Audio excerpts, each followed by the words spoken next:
Inhale, rock forward onto the hands and knees. Come back to that nice neutral tabletop position. And then let's send the left toes back behind us. Plug the toes onto the earth here. And rock forward and back.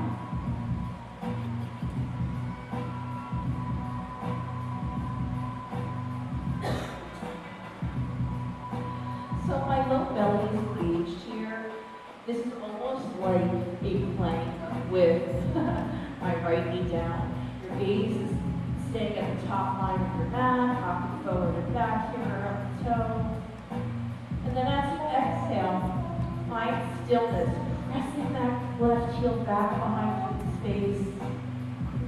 Inhale fully, exhale completely. Beautiful.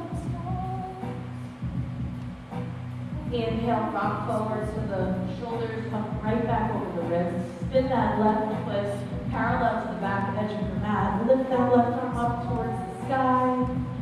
Maybe you stay here. Maybe it feels good to float that left foot. Maybe that left arm comes over the ear, maybe not. Deep breath in. Deep breath out. Lower that left foot if you lifted it. Find that left palm underneath the shoulder, spin onto the left toe. This time you're going to lift that left foot up and then send that left foot over to the right. Take a gaze over your right shoulder. Deep breath in and deep breath out.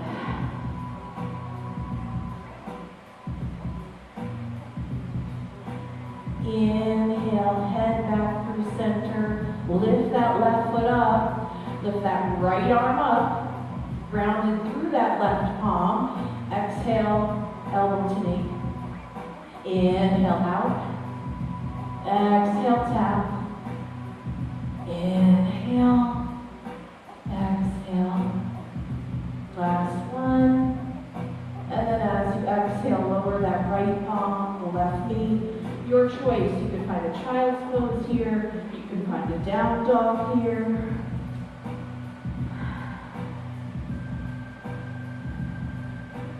Deep breath in.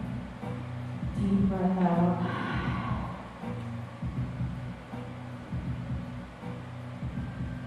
Awesome. Next inhalation, find yourself on your hands and knees. That nice neutral tabletop position. We'll do that on the opposite side. So this time, plugging the right toes back behind you, rocking forward and back.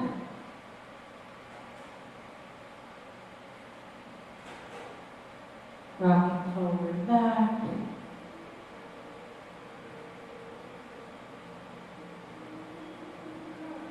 Awesome. And then press that right heel back behind you in space. Breathing into that right calf. Thank you. Inhale. Exhale. Beautiful. Next inhalation, float the shoulders back over the wrists. Spin that right foot so it's parallel to the back edge of your mat. Lift that right arm up towards the sky. So beautiful. I love just seeing your hands waving to you. Options here to stay exactly like this. Maybe that right arm floats over the right ear. Maybe that right foot floats wherever you are. You're breathing, right? Deep breath in. Deep breath out. Inhale. Exhale, lower that right foot if you lifted it. Lower that right palm underneath the shoulder. Come on to that right toe. Let's lift that right foot up. Send it over to the left. Take a gaze over your left shoulder. Breathing in and breathing out.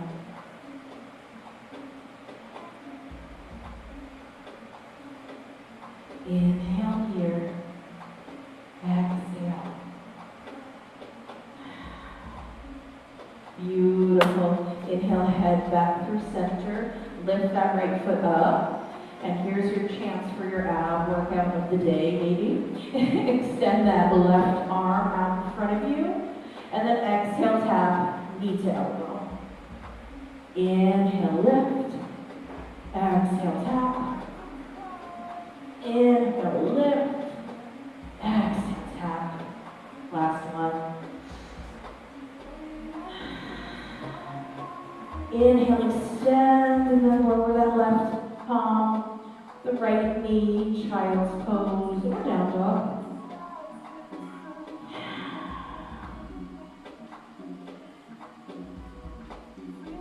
Breathing in and breathing out.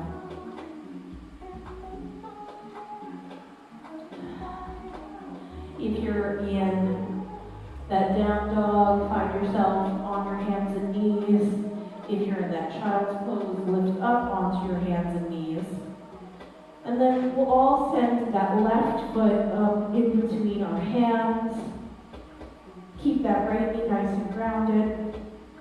Tuck your tailbone here so it feels like you're almost grounding your right knee a little bit deeper. And then lift your arms up alongside the ears, reach up. Inhale, drop the shoulders as you exhale. Deep breath in. Deep breath out. Awesome. I hear your breath over the music. That's impressive. And then lower your palms to frame that left foot. Step your left knee back to meet your right. Hug the elbows in towards the rib cage. Lower from modified chaturanga. Inhale, cobra. Exhale, downward facing dog. Deep breath in, and a deep breath out.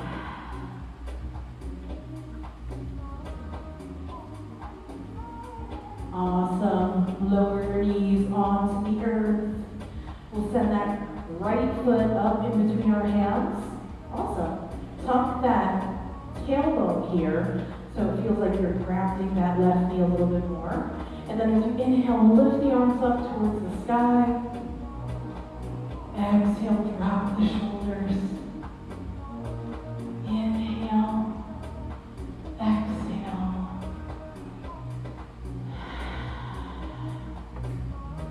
Beautiful. Lower the palms around that left foot, or right foot, excuse me.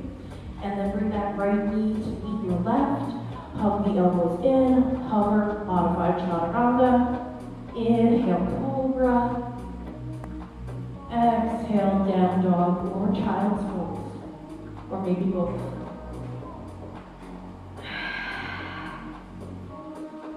Breathing in and breathing out. Awesome.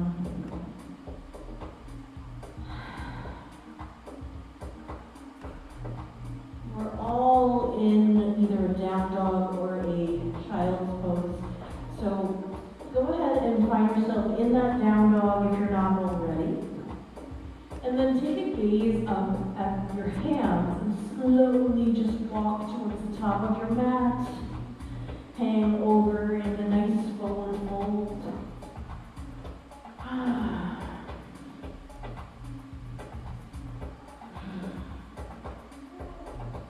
Beautiful. Maybe you bend one knee and then the other. Maybe you take hold of opposite elbows. Maybe you ragdoll side to side.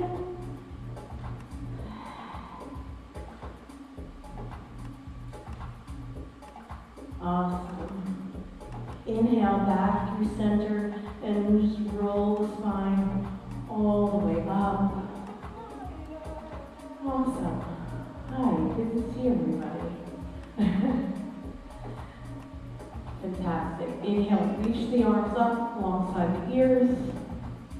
And then as you exhale, hinge at the hips, lead with the heart, fold over the legs. Inhale, flat back. Exhale, release. Inhale, reverse swan dive. Awesome, Alma. Exhale down to your heart. So we're going to do a little meditation freestyle moment. So I'll walk you through one more, and then we're going to kind of just link each movement with our breath. I'm not going to really cue. It'll be a vibe, trust me. It becomes very, very meditative. So inhale, sweep the arms up.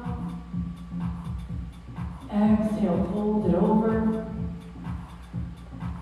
Inhale, flat back. Exhale, release. Inhale, reverse to stand. Beautiful. Exhale, it all comes down to your heart. So we're going to do 3 of those without a cue. So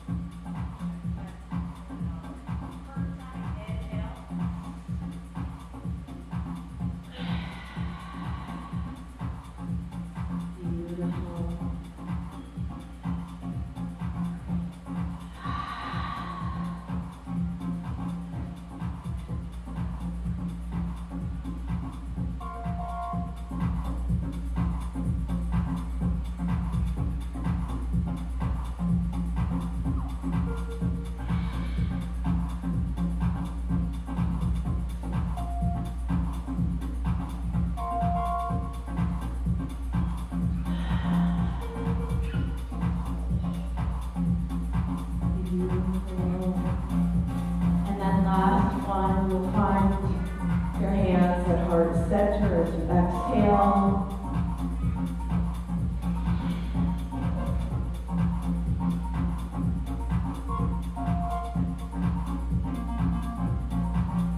Exhale down to your heart. If you're not there already, press the palms in towards each other, roll the shoulders down the back.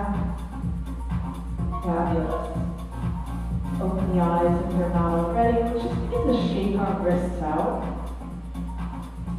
Simple, simple, simple thing, but very, very effective. Just shake them down, shake them up, start breathing.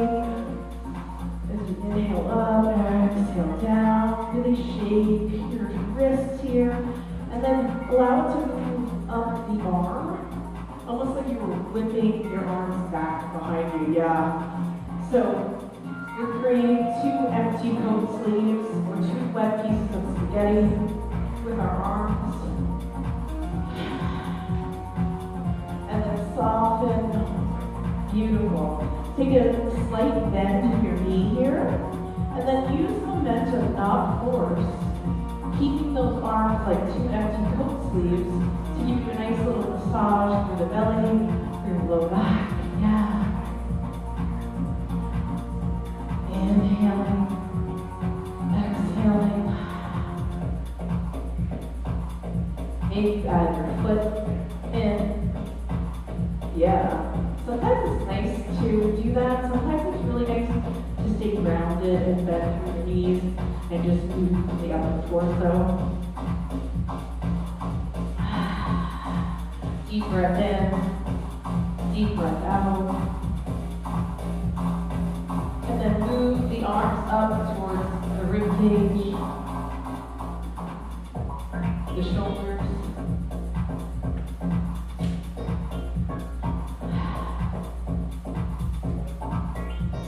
And then down towards the chest, the ribs.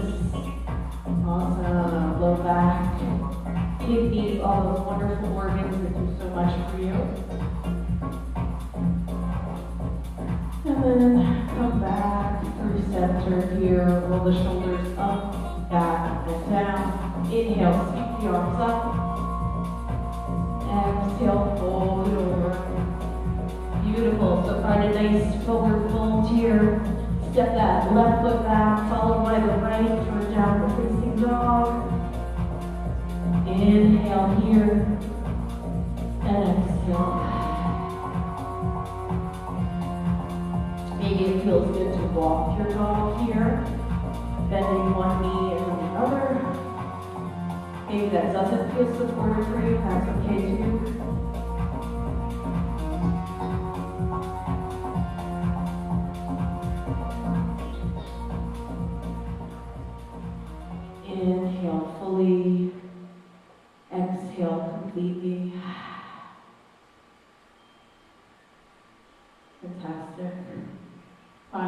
yourself back in that child's pose.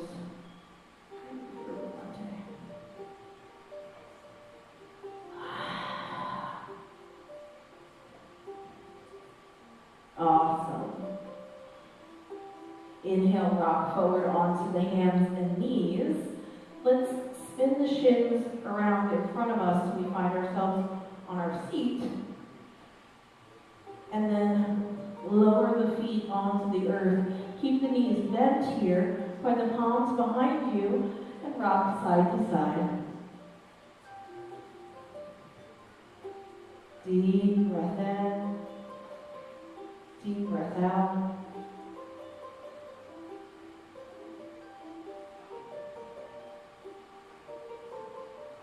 Awesome.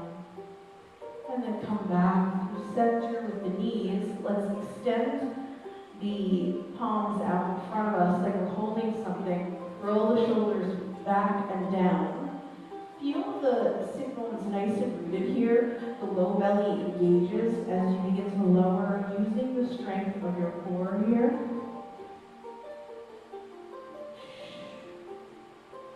And then find yourself all the way onto your back.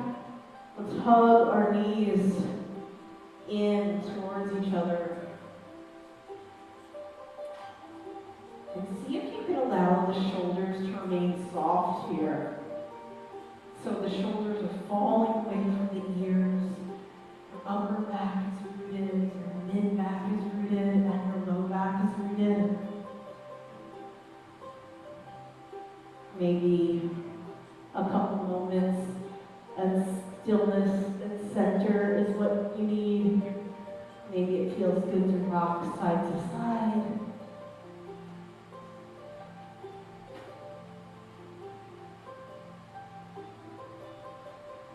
And then pause. We'll make full and complete circles with the knees here. Moving in one direction, and then the other.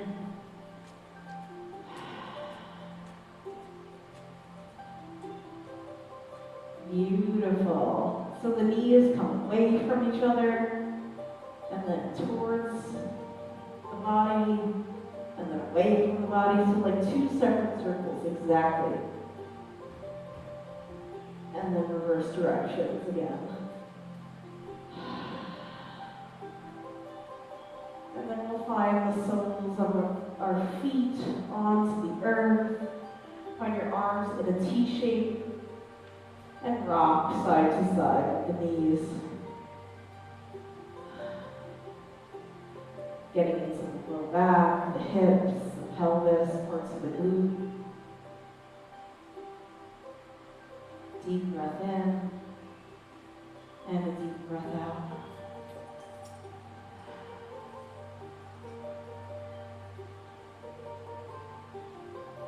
Awesome.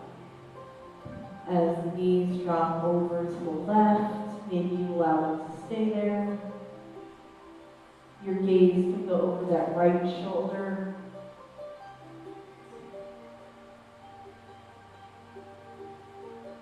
Inhale. Exhale.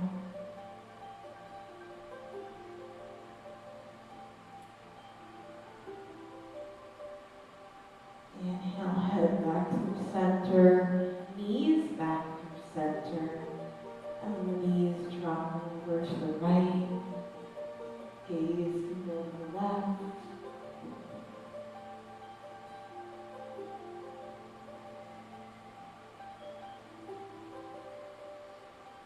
Inhale fully, exhale completely.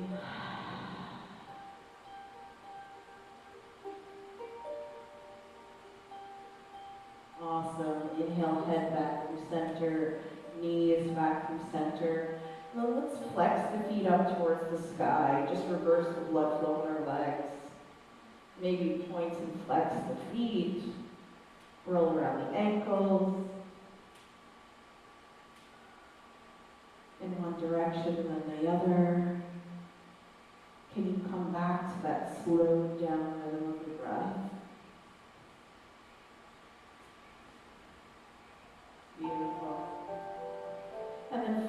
the feet fully. Just walk the hands towards the back of the calves.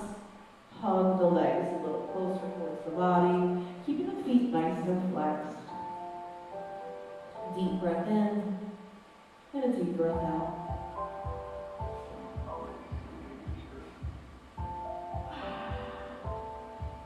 And then re-bend the knees. Find the soles of the feet onto the earth. Rock side to side.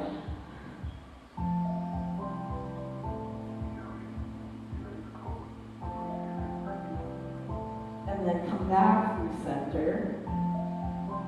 Cross that right ankle over the left thigh, and then flex your right foot along. And send that right thigh away from the body. Right? Deep flex in the right foot. Maybe you stay here for a nice rounded stretch. Feel out that. Maybe it feels good to interlace your palms behind the left thigh as you breathe. Inhale fully. Exhale completely.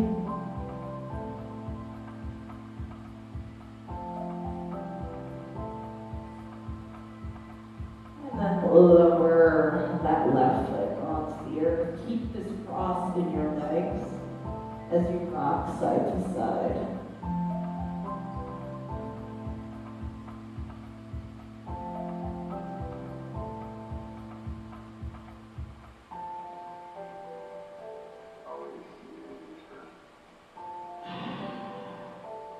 And come back to the center. Lower that right foot onto the earth. Cross that left ankle over the right thigh. Flex that left foot a lot. And then energetically send that left thigh away from the body in space. Beautiful. Maybe you stay grounded here through that right foot. Maybe it feels good to interlace your palms behind that right thigh as you breathe.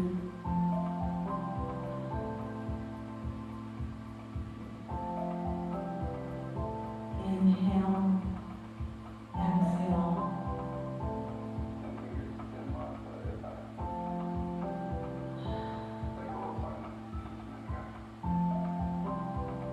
Beautiful. Slowly lower that right foot back onto the earth if it's not already. Keep that cross in your legs as you rock side to side.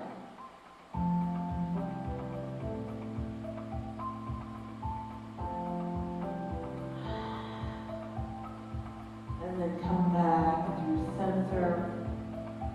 Lower that left foot to meet your right.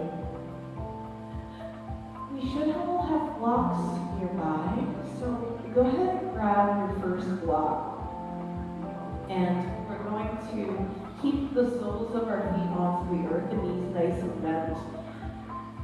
Place the block in between your hands and then press the upper back and shoulders into the earth. So if that changes the shape of your arms, that's okay.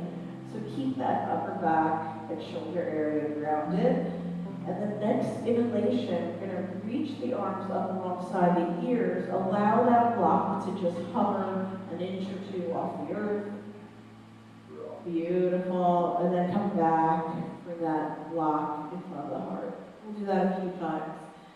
Inhale, hover. Exhale in front of the heart. Beautiful. Inhale, reach. Exhale, center. Inhale. And exhale. Beautiful. We're going to find this block now in between our thighs. Hug the block with our thighs. Round the low back onto the earth. Press the elbows into the earth beside you. Point the fingertips up towards the sky. So this is a bridge pose modification here. Press into the soles of the feet. Lift the sacrum up. Keep the elbows nice and grounded. And then exhale, lower. Awesome. Inhale, lift. Exhale, lower. Inhale, lift. Exhale, lower. Beautiful. Take a few more. Lifting up as you inhale and exhaling, lower.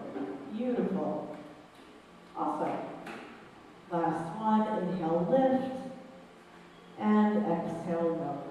We'll remove this block from in between our legs, and we're going to link those two motions together without the block. So inhale, lift the sacrum up, reach the arms up alongside the ears, and then exhale, lower in one piece.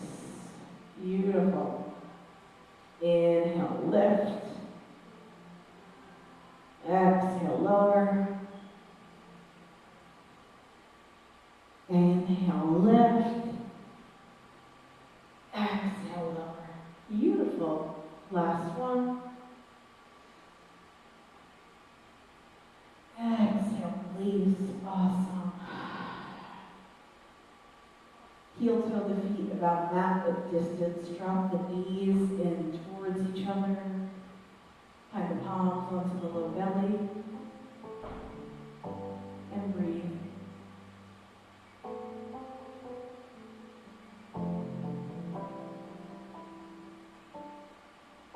Inhale fully. Exhale completely.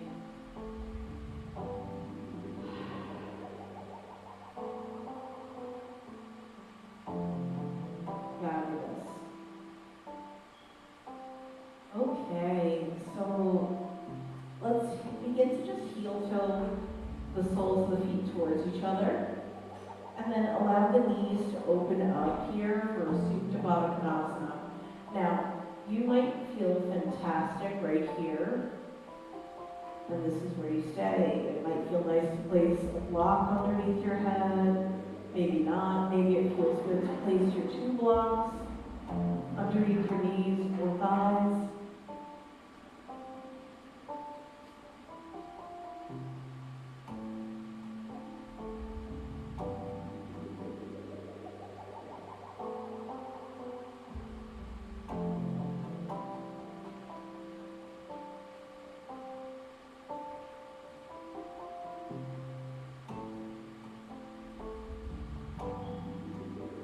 Maybe the eyes begin to close.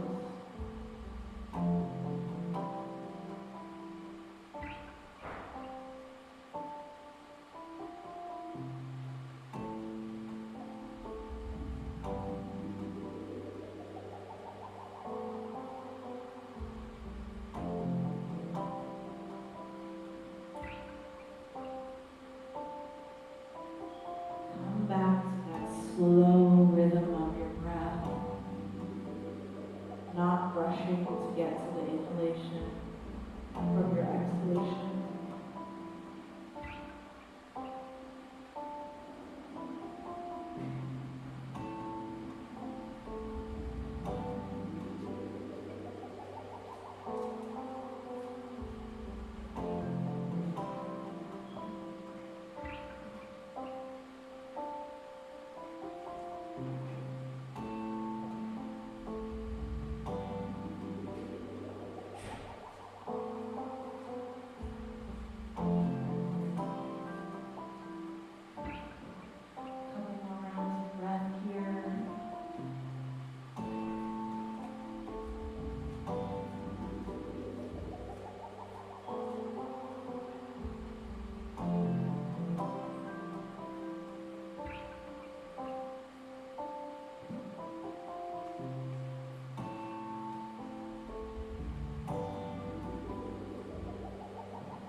Slowly begin to press the soles of the feet in towards each other.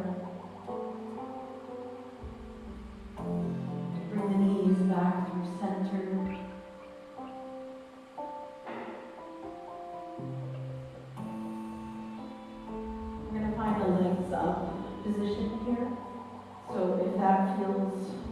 Good. With a block underneath your sacrum? Yes. Maybe it just feels good to be flat on your back on the earth with the legs extended. You need to slide that block underneath you. You'll press into the feet, lift the sacrum up, and then slide that block underneath your sacrum, and then extend the legs up. So this is a restorative shoulder stand. If you'd rather take a traditional shoulder stand, you can do that.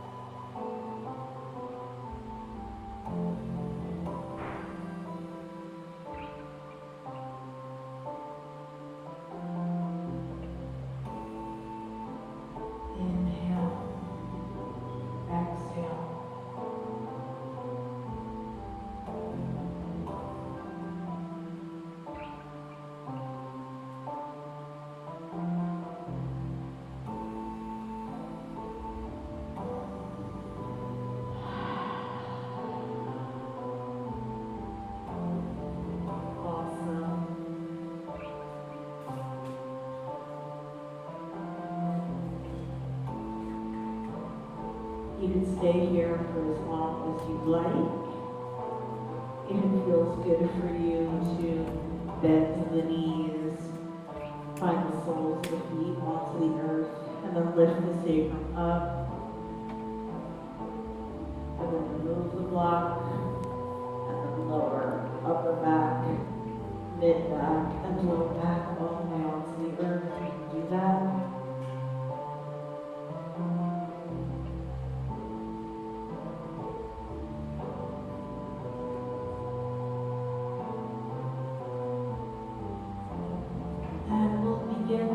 Start to set up for our final resting pose. So a couple options here.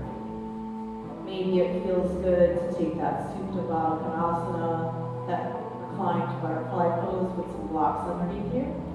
Maybe it feels good to extend the legs all the way out in front of you and find your traditional Shavasana.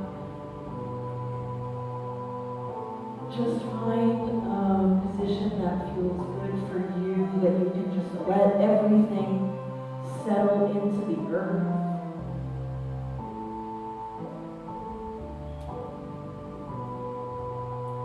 Allowing your breath to release. I love this. Allowing your body to release.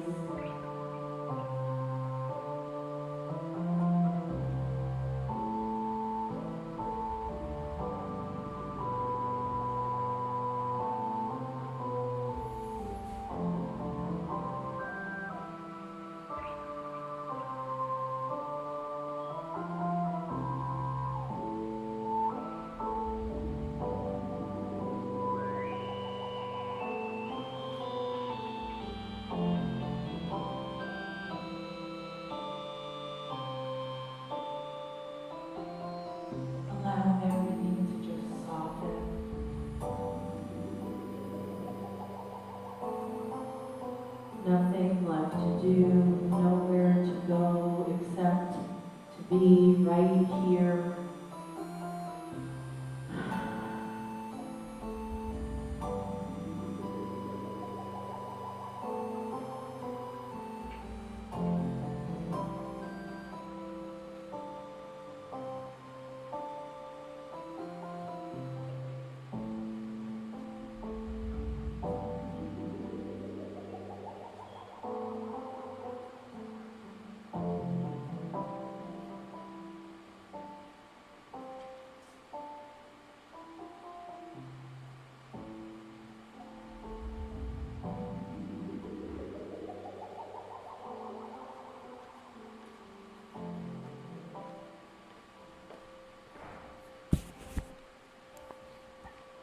Allow any distractions outside of the room, inside of the room, to be like an invitation to drop a little bit deeper into your Shavasana.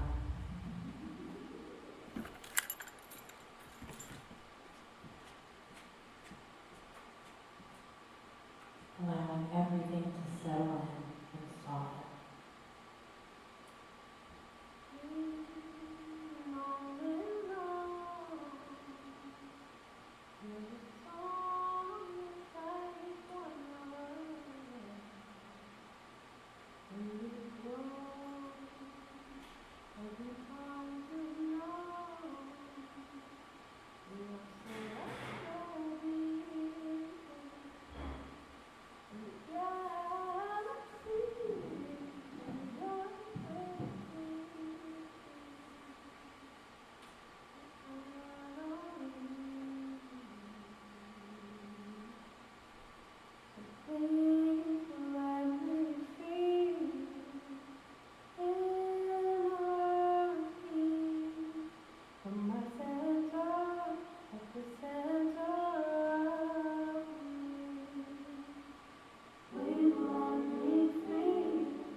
Slowly allow a deeper breath to enter your body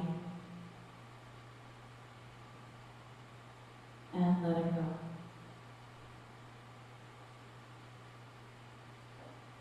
Wiggling your fingers, your toes, rocking your head side to side.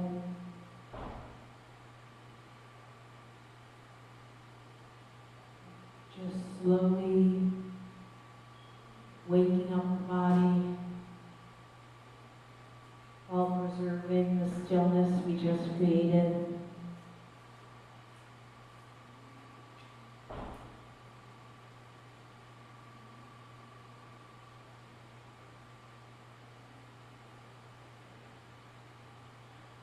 Maybe it feels good to rock your knees side to side. Maybe it feels good to hug your knees in to your body.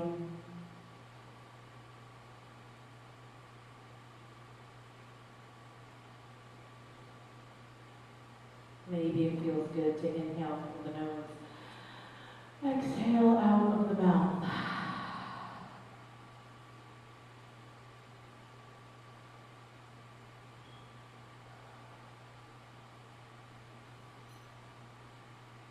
Whenever you're ready, you can find a fetal position on one side, allowing your head to find maybe your arm like a little pillow.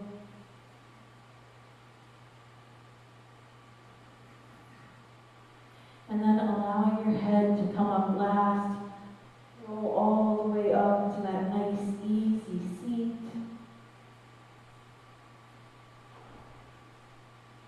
With your eyes closed.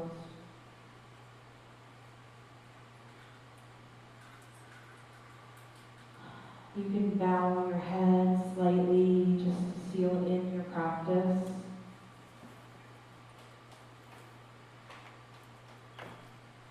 I encourage you to remember this stillness, remember this ease, remember this breath that's within you because it is you.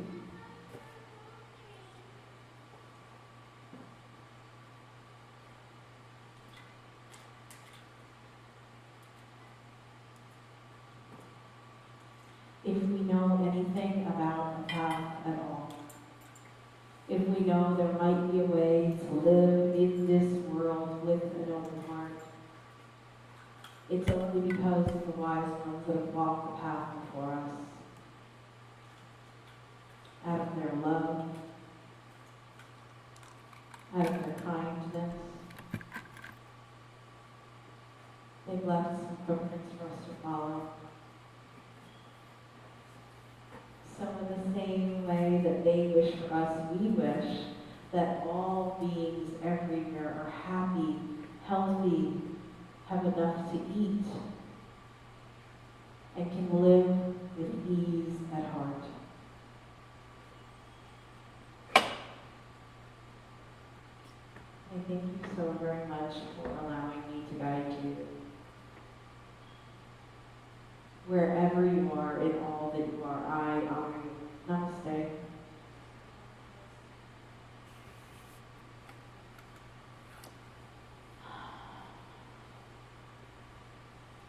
I appreciate you all so much. Tim is going to be up next. I love him as a person, but I also love him as a teacher. And he is going to lead you through some meditations and do a little talk. It always becomes more of like a healing container. So if you need to go and use the restroom or get a drink or do that, we need a couple minutes to fix the sound. So yeah, just stick around for Tim though. Thanks everybody. I have stickers for everybody, so. Thank you. Alma, namaste. You want to do namaste? I love you. You know, you did yoga inside my belly. You were in my belly, and I taught yoga 3 or 4 times a week. Can you believe that? Not you. Okay, I'm going to give Daddy.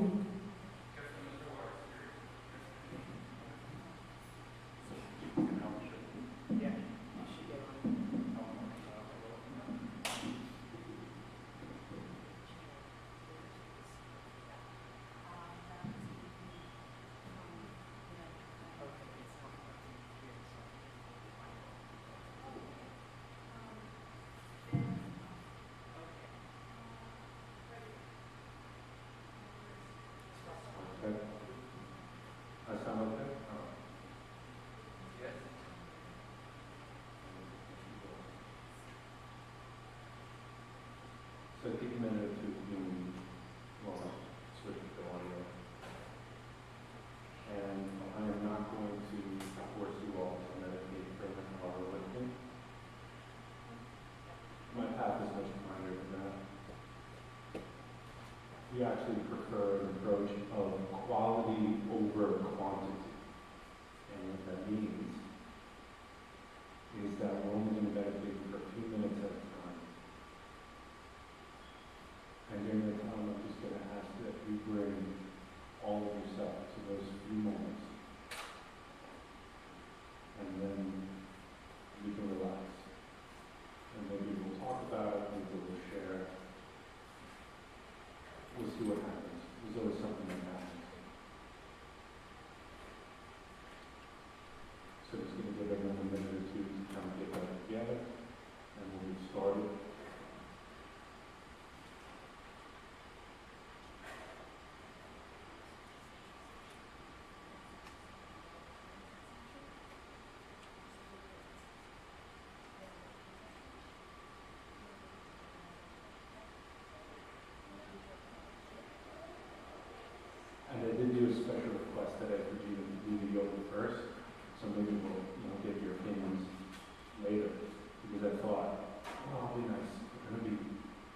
doing some receiving to do some doing first. Like kids in school, you want them to be going around the constant, making sit still, and receive the transmission. And what we're going to do, it is a transmission. It's a transmission of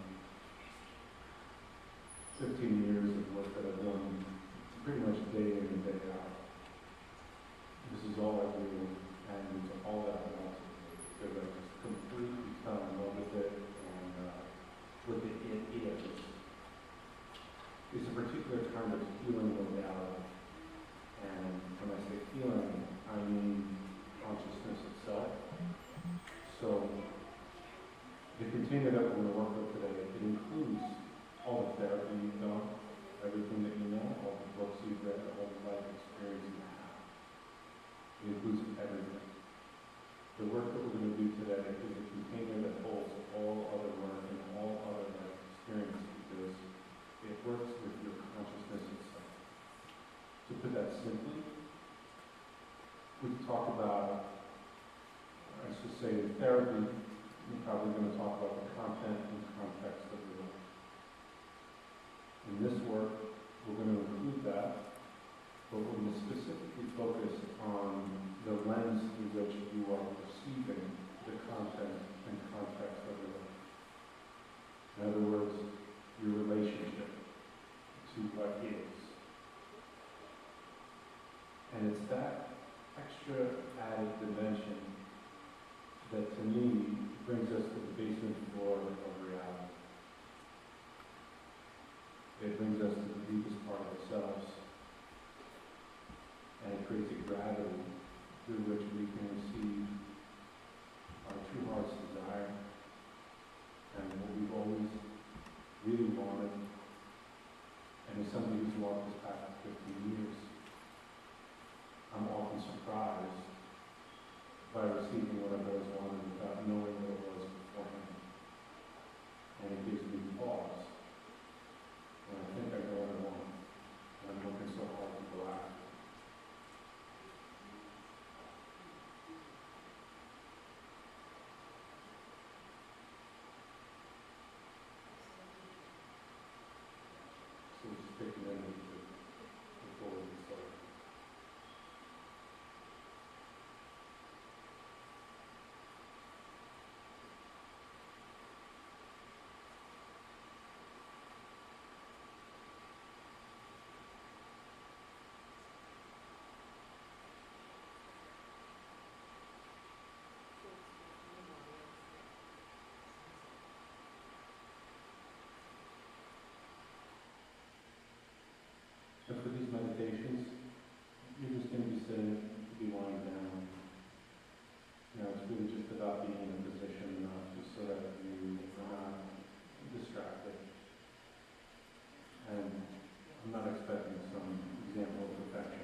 foundation of my work is grounded in non-dual consciousness. And I believe with every fiber of my being that non-dual consciousness is where the world is going, where human beings who have this very special capacity to have self-reflective awareness, knowing how to work that. At some point, we're going to start to see that the world is built on opposites. Hot and cold, light and dark, tall and short, big and small, and so on. And the bigger ones like sickness and health, love and death, life and death.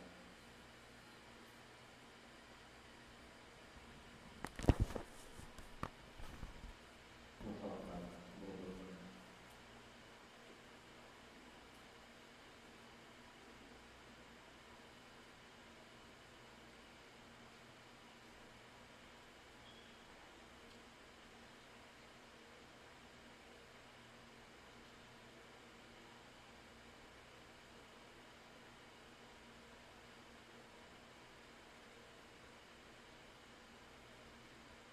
Mike, will let me know when we're ready to wrap? Good to go? Okay, so today what we're going to do is, depending on time, of course, we're going to work with a few different meditations.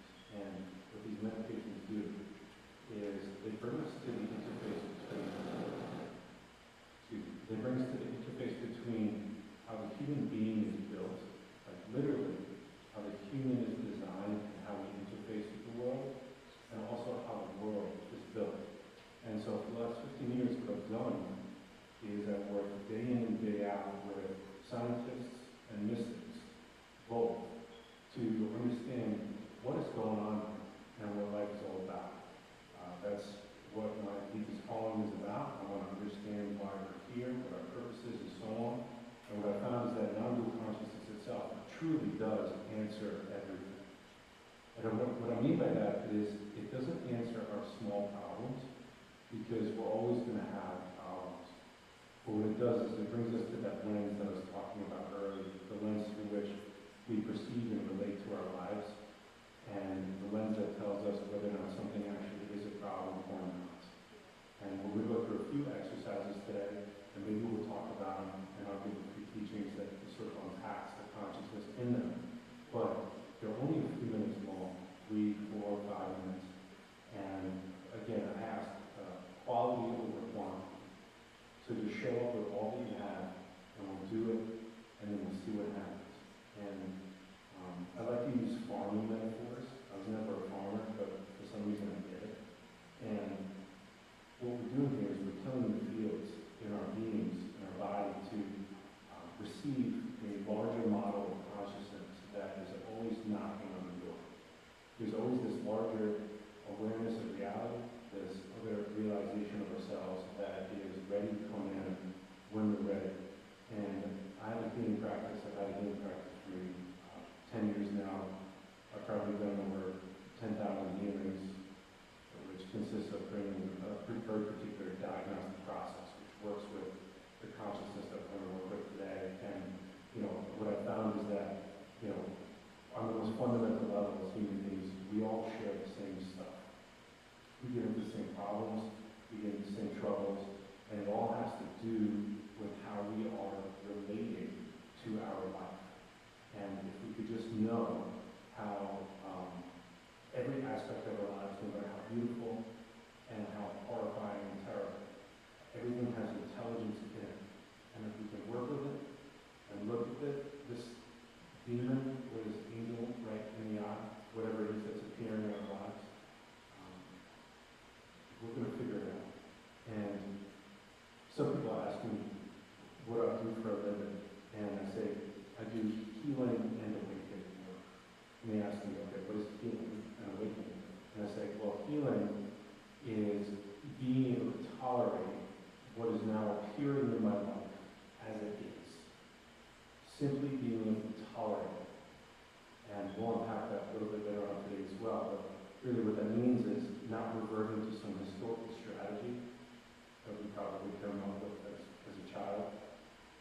some way of saving ourselves from how terrible we feel to go somewhere else where we feel better. In other words, to help. And then the awakening piece is when we can tolerate our lives as they are, we can take a look at ourselves and we say, who am I? Who am I now? Who do I want to be? And how would that person act? And then we start to wrestle with whatever pieces are there, and that's how we change our lives. So we have to tolerate what's here. We have to be conscious enough to see what's here, to be humble enough to give it a place, see the intelligence in it and wrestle with it, and then we can change our relationship to it, and then our lives change. And the most fundamental level, what we're doing here is we're making our systems, like our mind, our emotional body, our physical body, we're making everything healthy enough to be able to receive our true heart's desire. And in my practice, a lot of people come to me and ask me, what is my purpose? I want to find my purpose, and I want to do my purpose. And in this work, and from the non-dual perspective, the purpose is to discover and to be yourself, and to express yourself moment to moment. And from what I've seen in the many years that I've worked with people is that we don't do that because we're scared. And I don't mean that in like a negative sense. I mean that in a self-protective sense, in that we are designed to look at the negative. We're designed to figure out what the next problem is. And our childhoods were imperfect. And there's a lot of things that happen in our childhoods that were too much to bear. And we created strategies at that time. We created protectors in our consciousness. And these have been creating the same patterns that we've gone through moment to moment, week to week, year to year, decade after decade, ever since. And it's these very patterns that I want to take a look at today and start to see them just for what they are, start to see what's unconsciously not being included, and then just be with that. And when we be with it in a particular way, and when we do that, we're going to learn that there's a certain methodology to this. There's a certain way that I work, a certain way that reality works, that we can start to work in tandem. It's a dance, it's a dialogue, whatever metaphor you want to use. But when you make it conscious, it's a very real thing, and it's a wonderful thing. And it's a very liberating thing. And the idea is, can I wake up to the stuff that I've been avoiding my whole life, and can I just take a look at it? Can I have a friend or a teacher or somebody hold my hand and walk into my suffering now so I can metabolize it, give it a place in my life, and give myself the opportunity to incarnate into my life for the first time.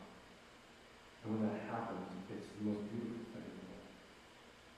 So we're going to do a couple meditations today. I'm going to stop talking in a second, I promise. So we'll do a couple meditations, and then we'll talk about it. And I'm going to unpack it from there, and we'll see where it goes. And the first one we're going to do is called inviting everything in. This is the foundational consciousness for anybody that wants to work with non-duality. And again, non-duality is the consciousness that says, okay, the world that we're living in says that there's a me and there's a you, so it appears that there's some separation here. But on the most fundamental level, there's a wholeness that includes that separation. A wholeness that is so whole, it includes two. A one that includes two. And then you might ask, okay, how does that change the way I live? How does that change the way I relate to myself and to life and so on? And that's what we're going to get into today. So just close your eyes. Settle in. And start to notice your breathing.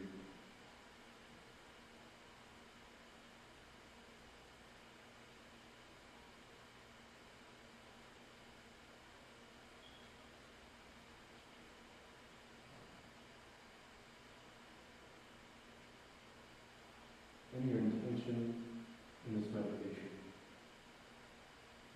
is to invite everything in.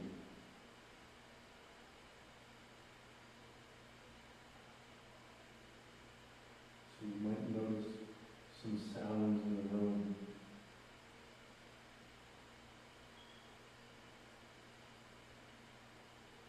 The humming of the fan or a heater.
You, the one who remembers God for the wholeness of reality from time to time, please come in.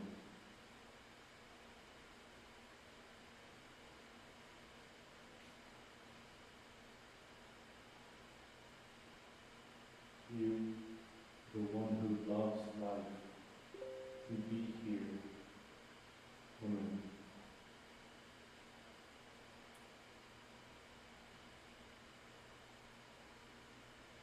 You, the one who resists love, be here, come in.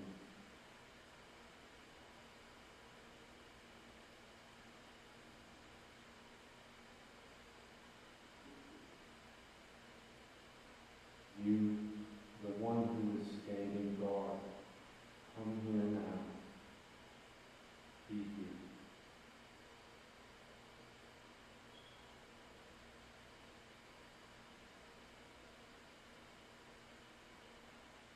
And whatever comes into your mind or heart, whether it is some form of suffering or revelation or insight, it doesn't matter.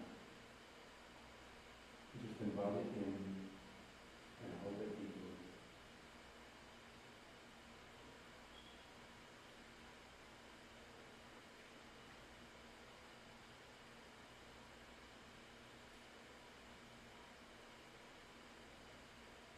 Just sit quietly and breathe for a few moments, noticing what appears. When you notice something, you may feel working hard to leave out. Just invite it in and give it a place. And see what happens.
Come on back when you're ready.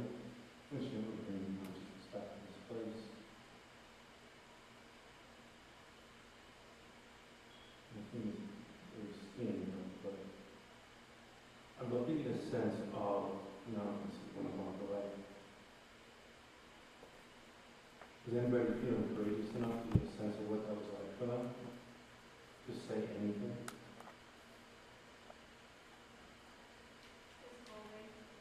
Tom?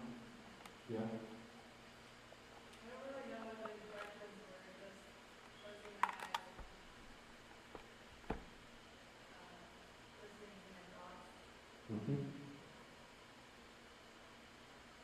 So, were you able to follow any of the instructions, or do you feel like you got lost? I definitely got lost.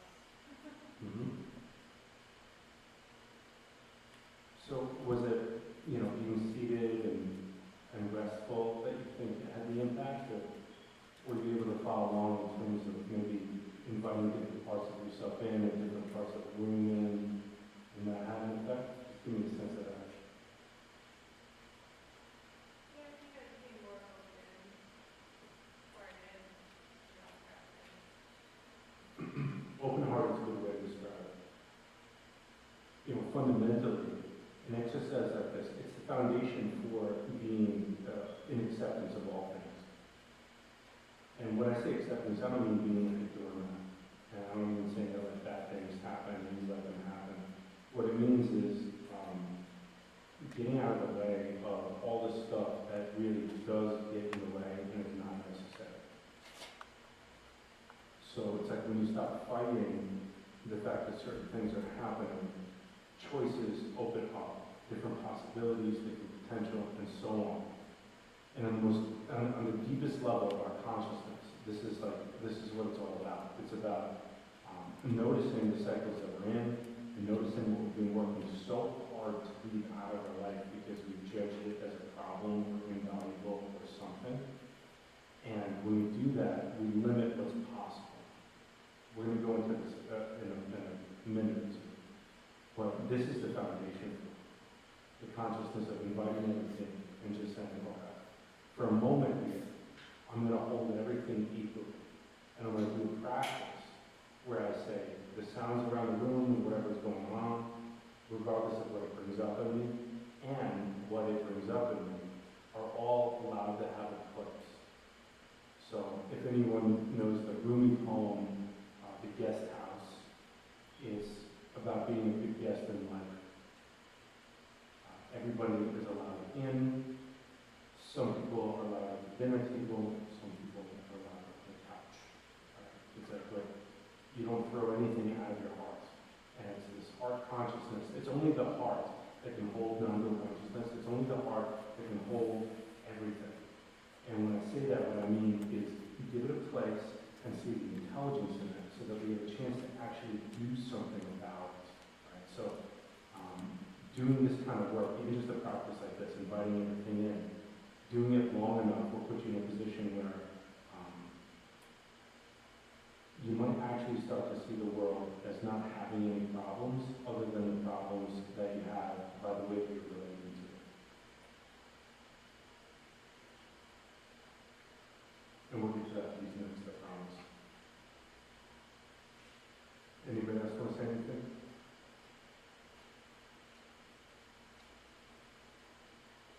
Sure, I felt a sense of acceptance. Certainly there are parts of ourselves that we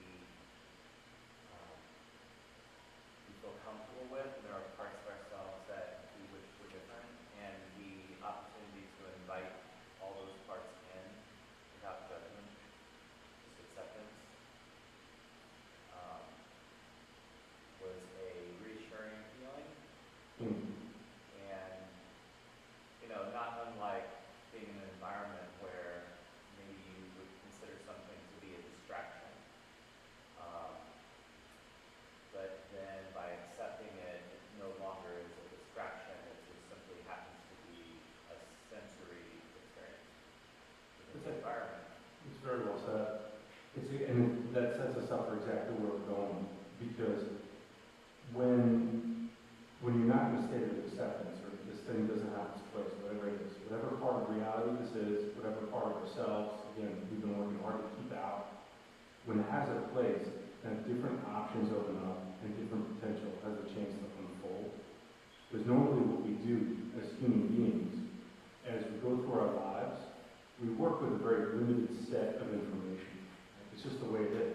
Everybody has their limitations, and we're smart in a variety of different ways, and we have to work with the best that we can with what we got, and we got to work with that.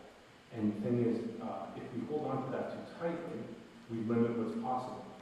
And what we end up doing is reality shows us one thing, and we're going to quickly judge it. And we're going to say, all right, this has value or doesn't have value based on whatever idea or goal I have or vision I have for my future or my idea of what life is, right? So this that shows up is a problem, this that shows up isn't a problem, right? And so anything that isn't a problem, you don't really have to deal with. Anything that is a problem, you end up setting up like a whole set of things and create a whole like strategy to figure it out, solve it, and move on. And what this work does is it opens you to that larger reality. It says, okay, if we can acknowledge for the moment that non-duality says that we're a wave on the ocean, and I'm this little wave, and then this whole ocean of consciousness, this whole ocean of intelligence that's available to me, right? Every spiritual teaching talks about this in different ways. So like, how do I work with that? And the way we work with that is by first recognizing the human way. And the human way is, something's going to happen, I'm going to judge it as valuable or invaluable. If I judge it as invaluable, it's a problem. I'm going to keep that problem outside of my system. I'm going to judge it, I'm going to problem solve it, I'm going to try and fix it, and I'm going to move on, right? Because when I get this problem out of the way, then I can get what I want, or what I want over there is where the grass is greener, or where my suffering is less, or I get what I want, and it all has to do with really taking care of ourselves. So an exercise like this just starts to lay the groundwork to start to build fundamentally like our conscious awareness of what it is that we're leaving out of our lives, and to just give it a chance, right?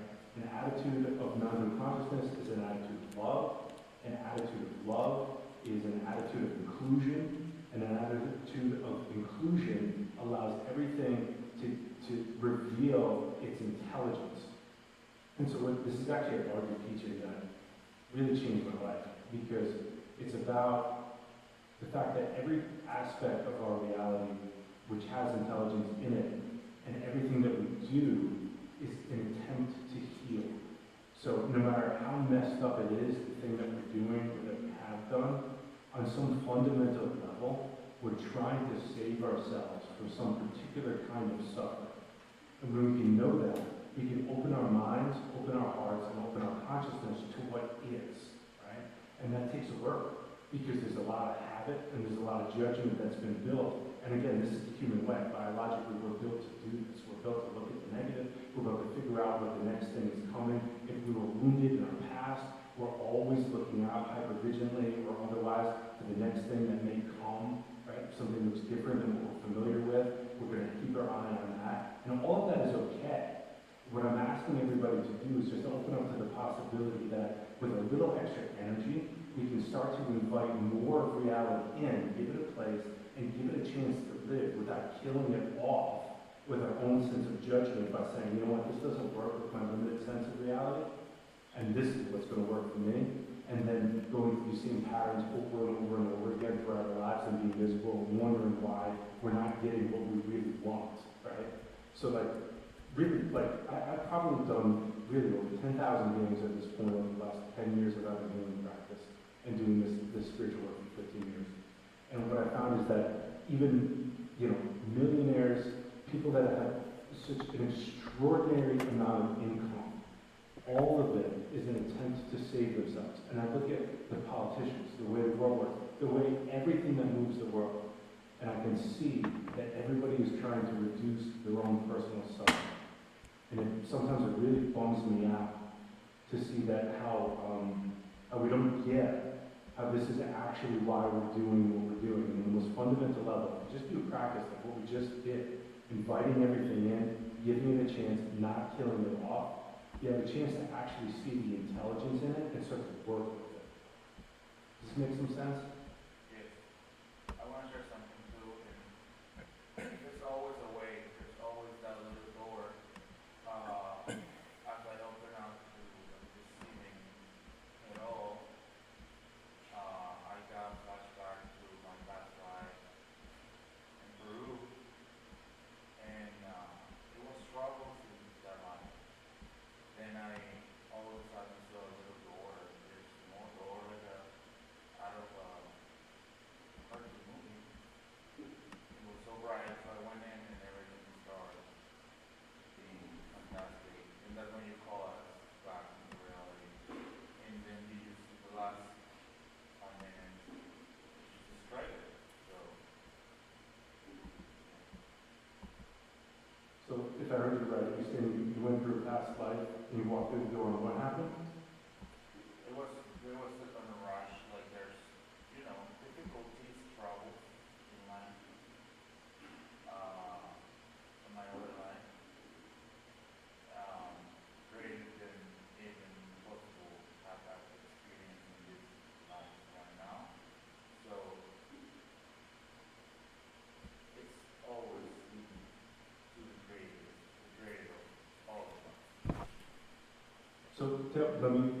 I'm hearing you, right, you're talking about, right, if your model is, and it's one of my models too, of past lives, future lives, so on, right, reincarnation. But we don't even need to talk about that, to talk about human life, of patterns and the experience that we have and why we do what we do. Right, there's nourishment in seeing the greatness that we have and the weakness that we have, and the fucked up things that we do and the ways that we attempt to heal. And there's a doorway. The doorway appears when we can bear our suffering. And the only way we can start to bear our suffering is to even know that it's there. And oftentimes, that's why in this meditation in particular, we were inviting everything in, but we inviting in a part of our consciousness that is standing guard. Because a lot of people that come on the spiritual path and they say, all right, I'm going to work hard to accept everything, and then that's the way. And then we realize that there are aspects of our childhood that was too much to bear. We all have it. And those aspects of our childhood that were too much to bear are so integrated into our life that it is completely invisible to us as adults. And we think this is just the way life is. And it starts to reveal itself, this dysfunction, whether it's a psychological dysfunction, emotional disturbance, whatever you want to call it. It starts to reveal itself in the patterns that we repeat over and over again. And we can spend a lot of time blaming the outside world for it, but if it's a pattern, most likely it has something to do with us. And I mean that with like the utmost compassion.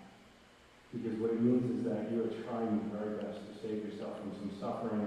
There's some part of you that was born very early on, this protective aspect of your consciousness that was born very early on, probably age 2, 3, 4, 5, I don't know, whenever this stuff happened.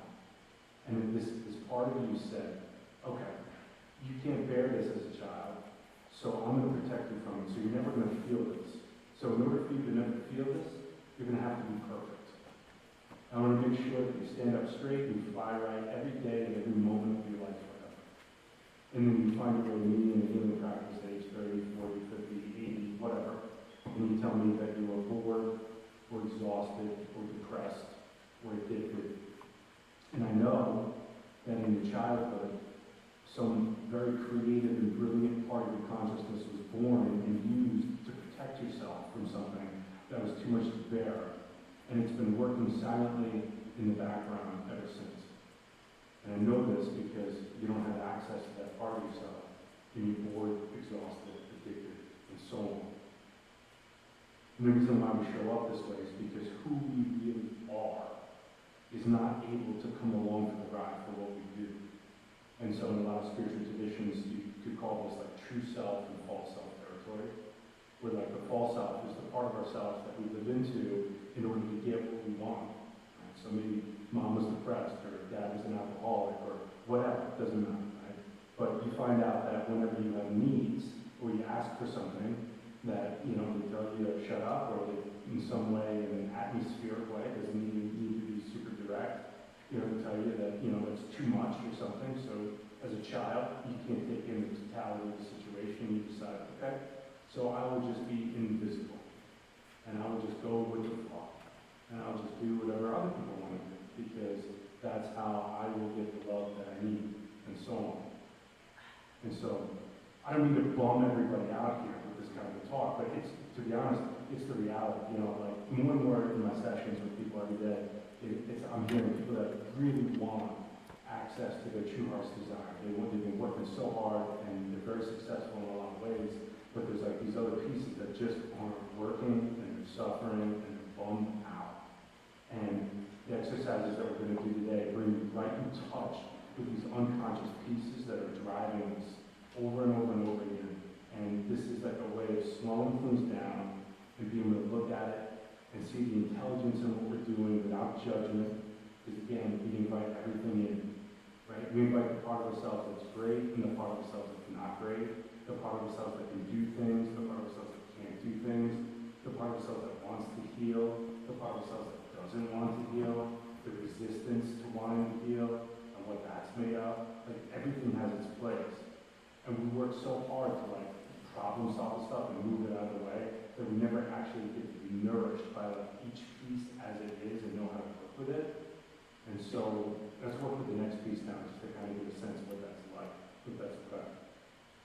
Anybody else want to say anything? Thank you.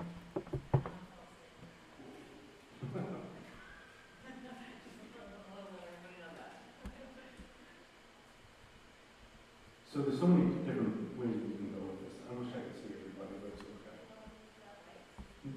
No, because we don't have so much time left, and I want to make sure we get this in. So let's go, honestly, all right, here's what I want to know. I want to share my heart with you because, gosh, like whenever anybody asks me like what I do and how it works me, it's like, well, I have found somehow, I got lucky enough to find teachers who were smart enough and had enough integrity to discover what everybody's after when they talk about the Holy Grail, the Philosopher's Stone, and so on. Right? So I feel a little vulnerable sharing this, talking about it in that way. But what I'm talking about is a state of consciousness and like literally a certain way of knowing. Like if I was going to write a book today, I would say, here's my book. I would say, here's 3 things that you need. Number 1, you need to know how reality works. Number 2, you need to know how you work and the interface between the two. And number 3, you just have to never stop showing up. And if you know how it works, you know how you work, and then you never stop showing up, well, we learn by failing. So you're just going to keep failing and failing and failing and learning and learning and learning, and eventually you're going to figure it out. But not too many people know how reality works. And just like, I don't know, dumb luck or I don't know what, I found a guy who's like a total genius, and he knows how this works, and he broke it down, and he put it in these meditations. And what he taught me was that reality is built on opposites. Meaning, if you want to understand literally how reality works and how human consciousness interacts with reality itself, you have to know how reality works. And it's built on opposites. Hot and cold, tall and short, big and small, life and death. The sun rises, the sun sets, we breathe in, we breathe out. Okay? There's these opposites. And these opposites are not in opposition. As human beings, because of our wounding, we do separate them. What does that look like? It looks like having a preference. It looks like me saying, I would like a happy life as opposed to a sad life. Right? In the unawakened state, somebody who's pursuing a happy life is stuck in the pursuit of happiness forever. Why is that? They're after happy with a lowercase h. They don't know what happy is with a capital H. Happy with a capital H includes all of reality. It says that I know and I trust that whatever reality is going to throw at me, whatever my life is going to throw at me, doesn't matter what it is, if I can be with it. Remember my definition of healing and awakening? If I can tolerate what's here as it is and bear it, and then wake up and say, all right, who am I now? Because I'm not the person that used to relate to this in some historical strategy, you go for a drink, go save myself, or dissociate, or whatever it is. I'm right here, right now. So who am I with this thing in life? Now you are literally free.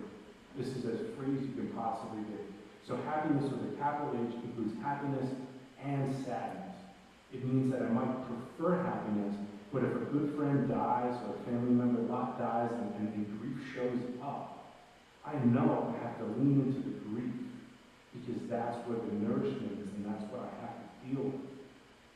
And over time, it's kind of like a fake it till you make it thing, but it is a promise. It's one of those few promises that life can actually keep where if you lean into something, there's a holographic principle. If I talk to a physicist or if I had one next to me, they would agree. There's a holographic principle, and it says that there's a piece of the whole of reality on the most fundamental level in every molecule of reality. And so, in the worst of things, sadness, grief, and terror, there is happiness. And right now, if you haven't experienced that, you might hear that just as an idea, and maybe even have some reactions or resistance to it, but it's a promise that I can keep. And if you ever wanted to hang into work like this, you will find, for example, for me, grief, by leaning into it, I discovered that grief has a kind of sweetness to it. And then when I feel grief so holy, and it breaks my heart and shatters my life, suddenly everything that I care about stands in high relief. It couldn't be more honest. And I can't think of a greater gift than to have that sort of clarifying experience that says, this is what matters. And for me, that's what grief is. One of the many gifts of grief.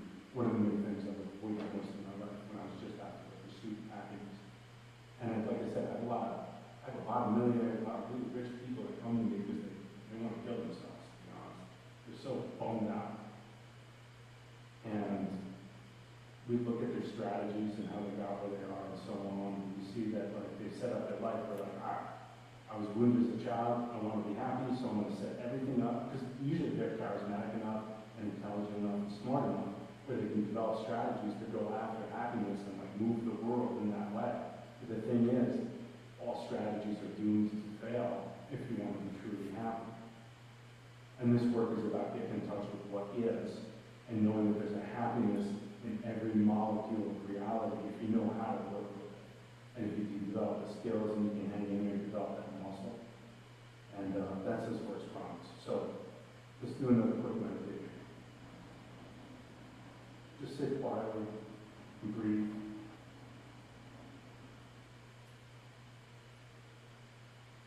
And say to yourself,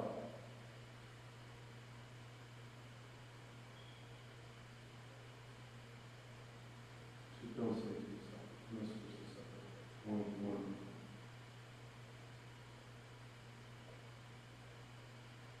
Just allow, for a moment in your being and in your body and in your mind, allow both of the pair of opposites to exist. Allow opposites like confusion and understanding,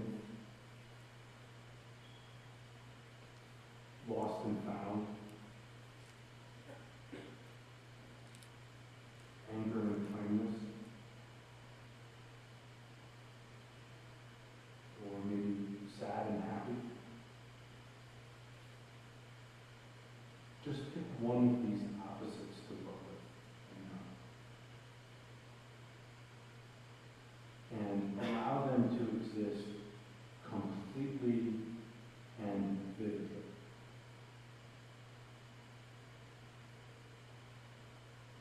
Open your body to this allowing.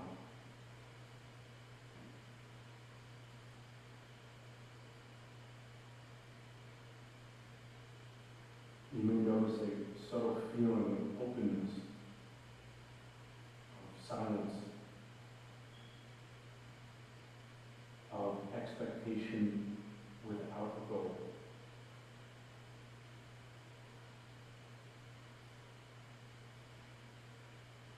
This is one of the many gateways to wholeness, to reality as it is, to God. And it comes from being with what is in this particular way.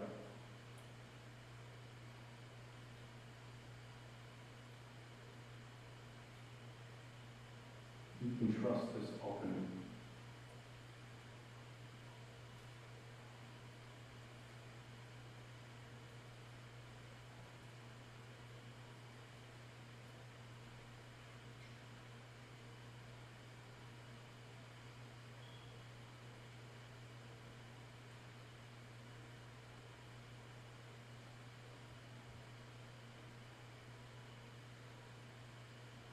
And now you can extend it further.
Anybody willing to share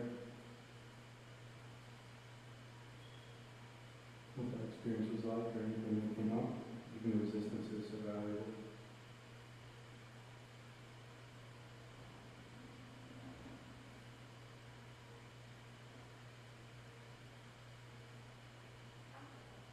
Yes, please.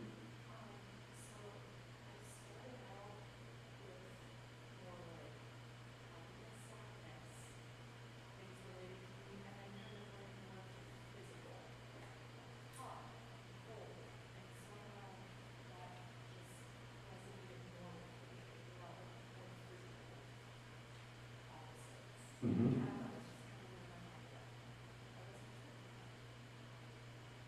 Yeah, it's a developmental place when you start to work with reality on this level, like just to start to have those kinds of experiences.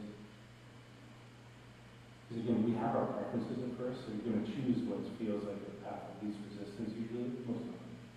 And then you start to notice that you have like these different bodies that metabolize reality on different levels, like the conceptual, emotional, psychological, physical, and they all work at different speeds.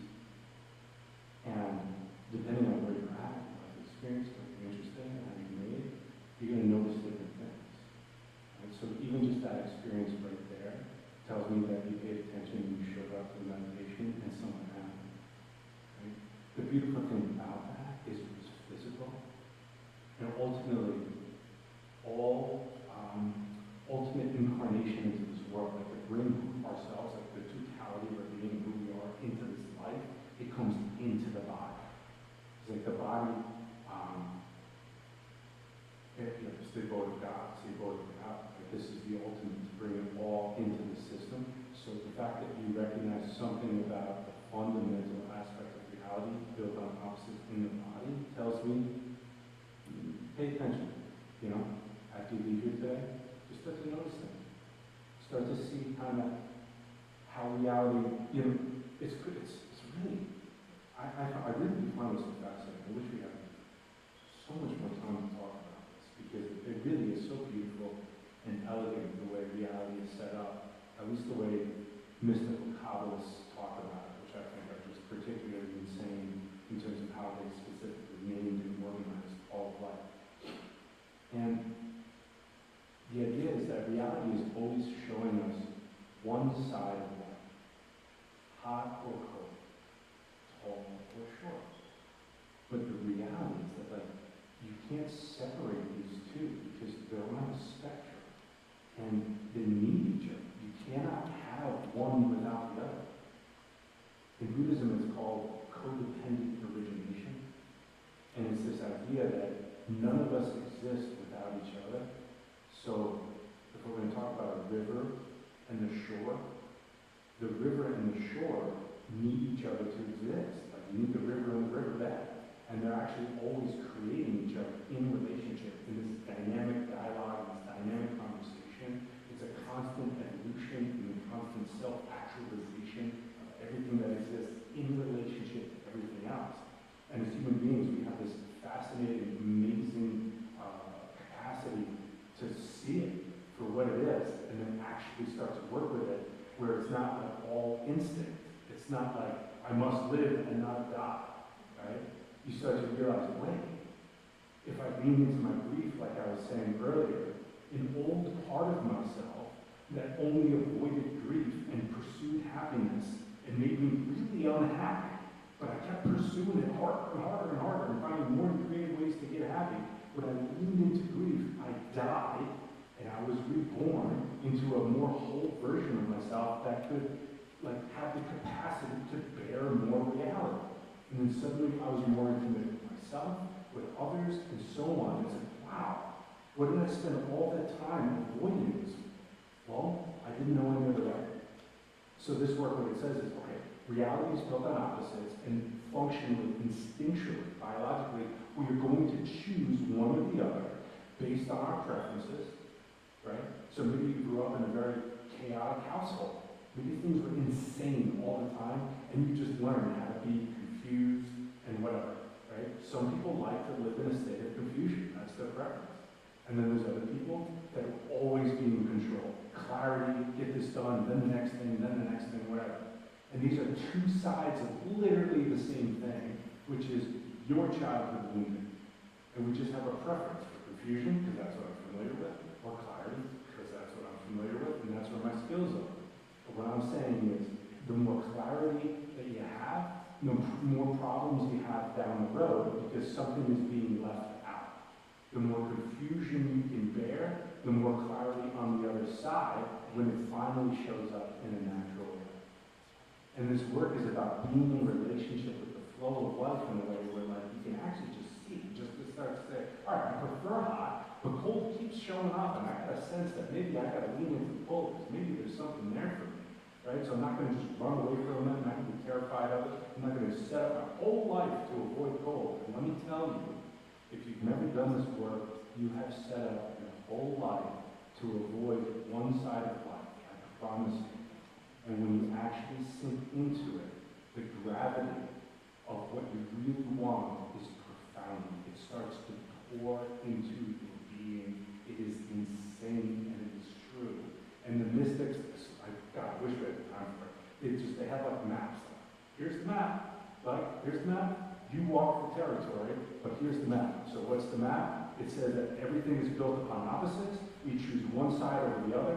Reality is always showing us one side, but there's a silent opposite in the background that we have to be aware of so that we can choose truly with liberation and power to be empowered to actually affect change in our lives. And what does that mean? It means being consciously willing to walk directly into our suffering and do that counterintuitive thing. You know, people say, I don't want to do that, or maybe I do want to do that, right? I get both those people. The thing is, you have to be kind and gentle and tender, and you have to develop the skills to know when too much is too much, that's allowed, when too little is too little, do a little bit more. But I used to be a personal trainer, so I always think about it as like lifting weight. Like, you don't want to bench 300 pounds day one. If something is too big, you just look at it with your consciousness, touch it with your mind, and then your body, while you go to sleep that night, your body figures it out the next day, you look at it a little bit more.